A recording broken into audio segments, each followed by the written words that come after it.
একটা শান্ত জলাশয়, চারপাশে নিস্তব্ধতা। কয়েকজন মানুষ মাছ ধরছে, কিন্তু এই নীরবতার আড়ালে লুকিয়ে আছে এক ইতিহাস। সময়টা 1971। পুরো বাংলাদেশ তখন মুক্তিযুদ্ধের আগুনে জ্বলছে, আর সে গর্বের এক অধ্যায় লেখা হয় সিলেটের মাটিতে। এই গল্প সিলেটের গোলাপগঞ্জ উপজেলার রণকেলি গ্রামের এক সাহসী সন্তানের, বীর মুক্তিযোদ্ধা ইয়ামিন চৌধুরী, বীর বিক্রম। তিনিও তার 5 সহযোদ্ধা মাছ ধরছেন না, তারা অপেক্ষা করছেন একটি নির্দিষ্ট মুহূর্তের জন্য। হঠাৎ আকাশ কাঁপিয়ে ভেসে আসে বিমানের শব্দ।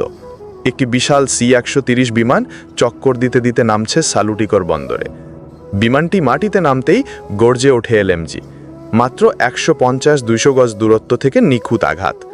বিমানটি ক্ষতিগ্রস্ত, ধোঁয়া উঠছে আকাশে। শত্রু কিছু বুঝে ওঠার আগেই তারা মিশে গেল গ্রামবাসীর ভিড়ে। এটাই একটি নিখুঁত হিট অ্যান্ড রান অপারেশন। পরে জানা যায়, ক্ষতিগ্রস্ত সেই বিমানটি ঢাকায় অবতরণের সময় বিধ্বস্ত হয়। ইয়ামিন চৌধুরী ছিলেন 5 নম্বর সেক্টরের একজন দক্ষ কোম্পানি কমান্ডার। তিনি যুদ্ধ করেছেন ডাউকি, ভোলাগঞ্জ, ছাতক, গোয়াইনঘাট, কোম্পানিগঞ্জে।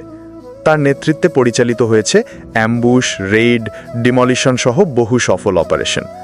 পিতা আব্দুল হামিদ চৌধুরী হামদু মিয়া, মাতা সাইদুন বেগম। মৃত্যু 26 জানুয়ারি 1996। সিলেট শুধু প্রকৃতির নয়, এটি বীরদের জন্মভূমি। ইয়ামিন চৌধুরী গোলাপগঞ্জের গর্ব, সিলেটের অহংকার, বাংলাদেশের এক অমর বীর। এই স্বাধীনতা তাদের রক্তের ঋণ। তাদের গল্প ছড়িয়ে দিন, তাদের স্মৃতি বাঁচিয়ে রাখুন। আরও এমন গর্বের গল্প জানতে ফলো করুন সুরমা নাট্য। তথ্যসূত্র 71-এর বীরযোদ্ধা, খেতাব পাওয়া মুক্তিযোদ্ধাদের বীরত্বগাথা, প্রথম খণ্ড। প্রথমা প্রকাশন, ঢাকা, 2012। এতক্ষণ সাথে থাকার জন্য অসংখ্য ধন্যবাদ।